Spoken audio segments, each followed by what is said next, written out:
அடடா, எல்லாருமே சேர்ந்து ஜாலியாக கிரிக்கெட் விளையாட ஸ்டார்ட் பண்ணிட்டோம்.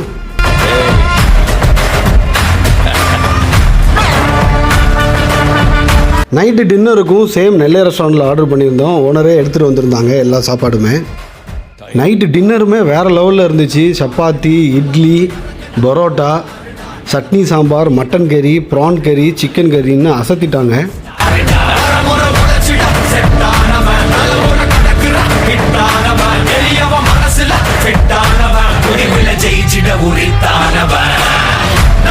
நைட்டு டைமில் பார்பிக்யூ பண்ணால் ரொம்ப நல்லாயிருக்கும். சுற்றி ஃபேமிலியாட்டு உட்காந்து சாப்பிட்றப்ப. ஸோ எல்லாருமே சேர்ந்து இறங்கிட்டோம் பார்பிக்யூ பண்ணுறதுக்காக.